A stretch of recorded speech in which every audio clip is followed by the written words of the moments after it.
So here we are. We are at essay number 16 in our book, American Miscellany. We've just finished our essay on the Age of Progress, and we move on to an essay on Boston Common on page 52 of American Miscellany, published in 1865. All right, let's go ahead and read about Boston Common. This beautiful piece of ground, associated with so many of the pleasures and so much of the historical pride of the inhabitants of Boston, is situated in the westerly part of the city, in front of the State's House. It is surrounded upon three sides by streets, upon which are some of the handsomest private residences in the city, and upon the other it lies open to the country, commanding a beautiful view of the hills and villages of Roxbury, Brookline, Brighton, and Cambridge. The space contained in the common proper, which expression we suppose to be no solecism, except in speaking on grammatical subjects, is about 48 acres, inclusive of the cemetery within its limits, which is now tastefully laid out with trees and walks.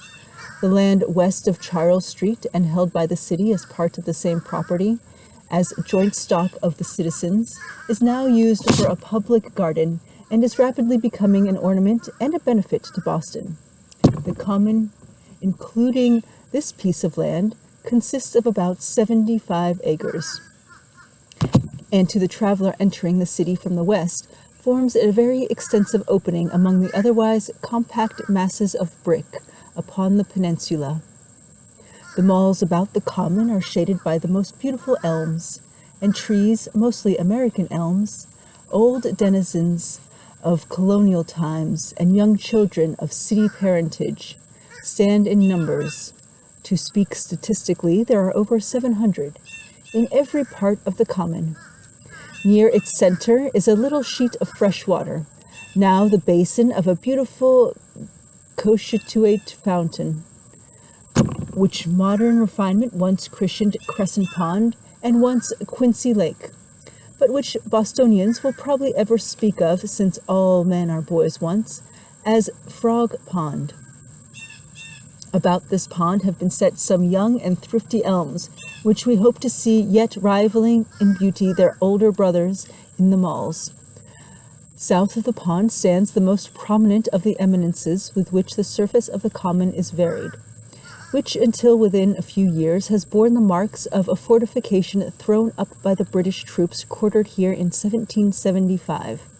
And although its surface is now more smooth and rounded, many Boston boys will regret the destruction of the fort.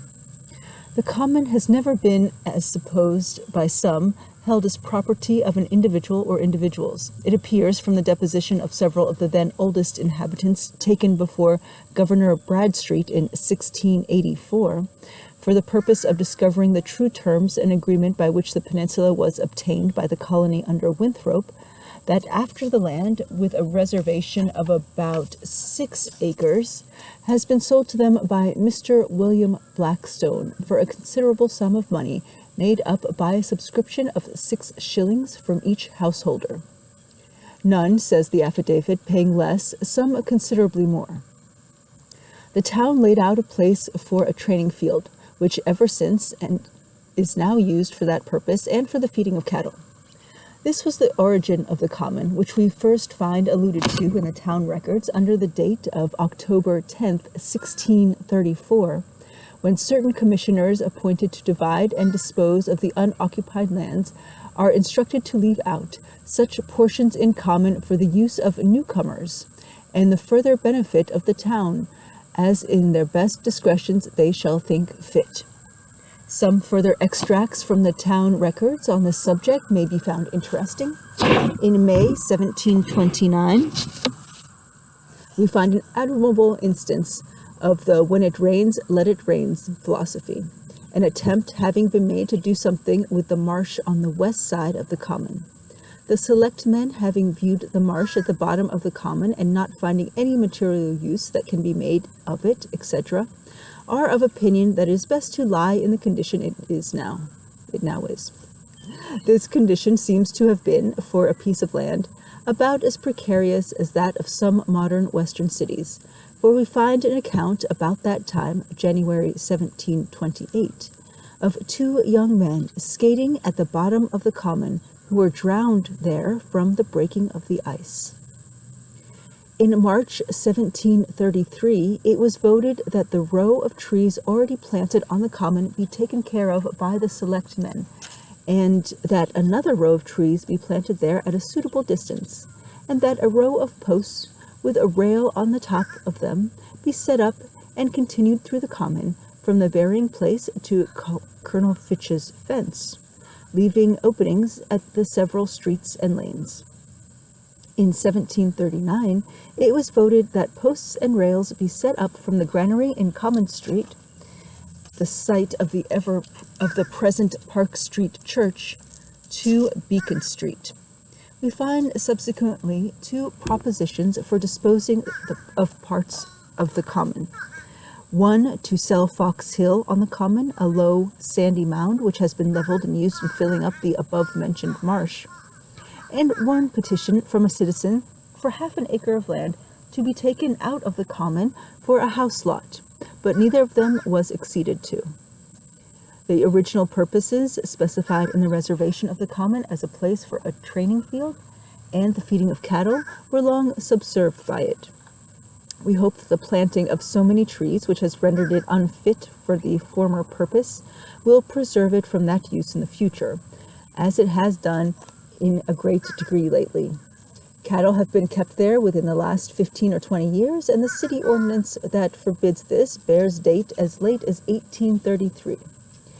Many Bostonians will recollect an anecdote in connection with this case of the common, of an exercise of privilege which would hardly be tolerated at the present time, and some of the older portion of the community may not have forgotten the spirit with which a venerable lady, now deceased, used to relate how she was unexpectedly called upon to entertain, as the guests of her husband, whose mansion still overlooks the common, a large party of French officers belonging to the Count d'Estaing's fleet. And how her energies arose with the emergencies of the occasion. "And what do you think," she would say, "I did for the cream and milk to serve for a breakfast for such a party? Why, I sent out my people with orders to milk all the cows on the common, and told them if anybody asked any questions to tell them to take the bill to Governor Hancock. The common is growing in beauty every day, and will ever be a source of pride and pleasure to Bostonians. It is a spot endeared to all the inhabitants of Boston, and a theme for those praises of strangers, with which we all foster our love and our vanity of home. It will remain companion of Faneuil Hall in the historical associations of the city, and will hardly need for its preservation the clause in the city charter which forbids the council to sell it." All right, we do have a plate, a little illustration, titled "The Boston Common," with the Skate House in the distance. Let's see if we can get a good view of that